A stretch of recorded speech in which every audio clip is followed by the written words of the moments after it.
What's going on, everyone? Welcome back to the show. So today we're going to take a look at the 2026 Senate map, and we're going to take a look to see if Democrats can take back control of the Senate or if it's possible.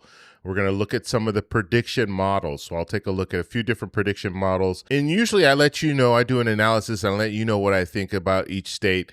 But in this video, we're going to take a look at some different prediction models. So we'll look at Sabato's crystal ball. We'll look at the Cook political report. We'll look at the prediction market, and we'll look at the maps that they've put forward. And hopefully from that, you'll get an idea of the pathways that Democrats have to take back control of the Senate. And in some of these models, Democrats do not have a pathway to take back control of the Senate. So I'm going to show you all that in this video. But first off, you guys can do me a favor. Please like the video. And if you're watching this video and you want to see more content like this, please consider subscribing to the channel. So let's go ahead and get started. The first thing I want to do is we're going to be looking at 270 to win. That's the website we're looking at. Now, what they've done is they have these different models. And so we'll take a look at a few different models. Then I'll do another video and we'll take a look at even more models because there's like, I think 7 or 8 different models that they have on here, but we're going to look at the most popular ones today. So the first thing I want to do is we have to look at the starting point. Okay. So the starting point is where we are right now in the U.S. Senate. So you have Democrats and independents at 47. You have Republicans at 53. Republicans maintain control of the Senate because they have the majority. Now, Republicans only need 50 seats in order to maintain control of the Senate. And so they have 3 seats over that 50 seats. Now, for Democrats to take back control of the Senate, Democrats need 51. And so right now, Democrats, as we stated, Democrats and independents at 47, they need to net 4 seats. And the reason why Democrats need 51 is because Democrats don't have the tie-breaking vote. However, Republicans have the tie-breaking vote because the vice president comes in and breaks the tie. The vice president's a Republican. So if we were looking at a situation where we had 50-50, then that would go to Republicans because Republicans have the vice president to come in and break that tie. So I just want to make that clear. This is what the map currently looks like. Now we're going to take a look at the first map. This map is coming from Kalshi. Okay, Kalshi is a prediction market, and this is what it's showing us. It's showing us right now, Democrats and independents are at 51, Republicans are at 49. So in this map, Democrats would take back control of the Senate. And you see everything is filled in here. You don't have any toss-ups. And we're looking at the color code here. If you look on this side, and we'll zoom in here, you see these are safe seats here, the top, the blue, and then the red. So dark blue, dark red, those are safe seats. Likely, that's a lighter color for both. And then when we look at lean, that's even a lighter color. And then tilt is even a lighter color. It's kind of an off color here. And then when we look at this gold is a toss-up. Okay, so we don't have any toss-ups. So the prediction market is showing us how people are wagering on this event.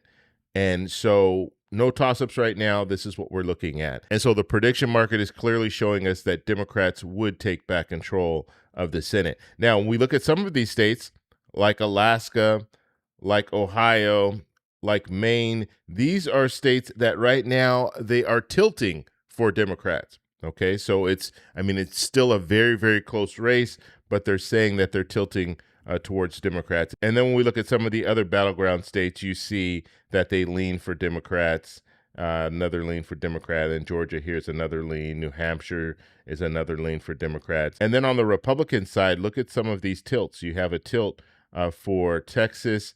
You have a tilt for Iowa. And so Democrats and Republicans realistically have opportunities to win in Alaska, opportunities to win in Ohio, win in Maine, win in Texas, win in Iowa. So either party could win in these scenarios because it's a very, very close race. Now let's look at the model from the Cook political report. So they're showing us here, Democrats and independents are at 47, Republicans are at 50. So already looking at this map, you do have 3 states that are toss-up. But if we're just looking at this map, Republicans would already take control of the Senate because they have the 50. And so what this means is even if Democrats win all 3 of these states, Republicans would still have control, but it would be a 50-50 Senate. And so looking closer into this map, you see you do have some states that are considered lean, okay, for Republicans. So we have Iowa as a lean Republican.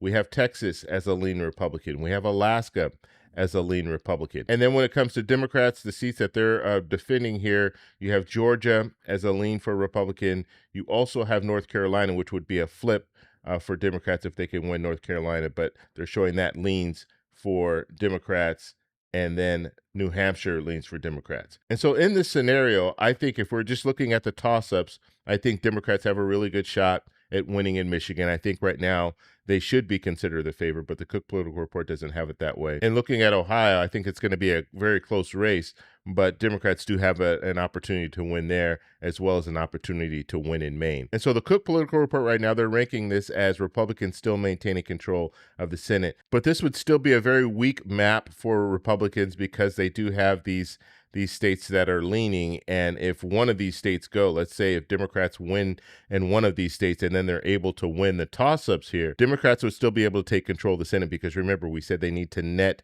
4 seats. So they can net a seat in Ohio, they can net a seat in Maine, they can net a seat in North Carolina. And if we see a scenario where they defend Michigan and they're able to net a seat in Alaska, that will give them the 4 seats that they need to take back control of the Senate. And so it would put them at 51 Democrats and independents, and then Republicans would drop down to 49 because they would have lost this seat in Alaska. So now let's look at the Senate map from Sabato's crystal ball. I think it's Sabato's, but let's take a look. So we have Democrats and independents at 47. You have Republicans at 49. And so in this scenario, Democrats still have an opportunity to take back control of the Senate because Republicans are at 49 and not 50. Republicans are at 50, so if they win one of these toss-up seats, then Republicans would be able to maintain control of the Senate. But let's take a look at how this map plays out. So we're looking at the toss-ups here. North Carolina, Democrats, they're showing that Democrats, it leans for Democrats, so they could win there. They could defend Georgia. They could defend New Hampshire. When it comes to Republicans, Texas is leaning for Republicans, so they'd be able to defend Texas. They'd be able to defend Iowa. But now when we're looking at Alaska, we're looking at Maine, we're looking at Ohio, and we're looking at Michigan. These are all states that are considered toss-ups right now. And so if we were to look at a scenario, and let's look at a scenario from Democrats' point of view, right now Democrats would need to defend Michigan. So if they could defend Michigan, that would be 1 win for them. And then they would need to flip these 3 seats. They would need to flip Ohio. They would need to flip Maine, and they would need to flip Alaska. This is the pathway that I've been talking about Democrats have to take back control of the Senate, their best pathway, and this is what it would look like. And one more thing that's important to note, in this model, they don't have a tilt category. So you saw some of the others, they had a tilt. They don't have a tilt here, so all they have is a lean. And so when we're looking at Texas, it leans for Republicans. We're looking at Iowa, it leans for Republicans. When we're looking at Georgia, it leans for Democrats. North Carolina leans for Democrats. New Hampshire leans for Democrats. And so we don't know how far these states are leaning for either side. They could be very close to a toss-up. So Texas right now could be very close to a toss-up according to this model. Iowa the same way could be very, very close to a toss-up. Georgia could be very close to a toss-up. North Carolina could be very close to a toss-up. And New Hampshire could also be very close to a toss-up. Now, just knowing what we know so far, looking at some of the latest polling, we know that Georgia it leans for Democrats, but I think Democrats are probably going to be able to pull it out in Georgia. When we look at North Carolina, this is an open seat, and I think Roy Cooper has a very good shot. Just looking at the latest polling, it's showing that Roy Cooper he's leading in all the polls, so I think he has a really good shot of flipping North Carolina. When it comes to New Hampshire, this is another shot where I think it's pronounced Pappas. Someone corrected me and they said it's Pappas. You guys let me know in the comments, those of you who live out in New Hampshire. But nonetheless, Pappas has a very good shot at winning. Looking at the latest polling, he does lead in the polls, but it's a very, very close race. And so although these 4 states for Democrats are leaning for Democrats, I think it's realistic to believe that Democrats will be able to win in those 3 states. Now, when we start looking on the Republican side, so you have some leans here. You have a lean in Iowa. I don't really know what's going on in Iowa yet. So, we don't have a lot of polling coming out of Iowa. So that's really hard to call. But when it comes to Texas, yes, they're saying Texas leans for Republicans, but you have to understand this is an open seat. You have a candidate in Paxton who's running for the very first time for Senate. And so we don't know how that's going to play out. we could see a scenario where Tallarico is able to win in Texas, and Tallarico is the Democrat. And so there's a lot of unknowns when it comes to Texas, as well as looking at the latest polling and showing that Tallarico is winning. So are these polls outliers, or are these polls the reality of what's going on the ground? And so the main takeaway here is I think that Democrats have 5 possible seats that they could flip. Now, I'm not going to say Democrats are going to be able to flip all 5 of these states, but when we're looking at the different models, they're showing us a variation of different things. So when we look at places like North Carolina, a lot of the models are showing that Democrats will win in North Carolina. When we look at Maine, some of the models are showing us that Democrats will be able to win in Maine, or it will be a toss-up.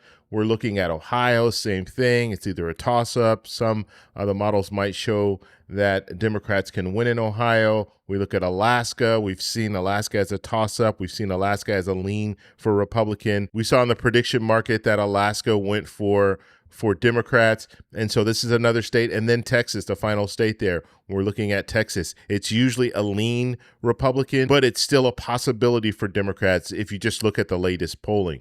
And so Democrats do have a possibility of taking back control of the Senate. Will they be able to do it in November? We're going to have to see how that plays out. But now I want to pass it off to you. What do you guys think? Do you think Democrats do have a realistic possibility of taking back control of the Senate in November? Let me know in the comments below. If you like this video, please give me a thumbs up.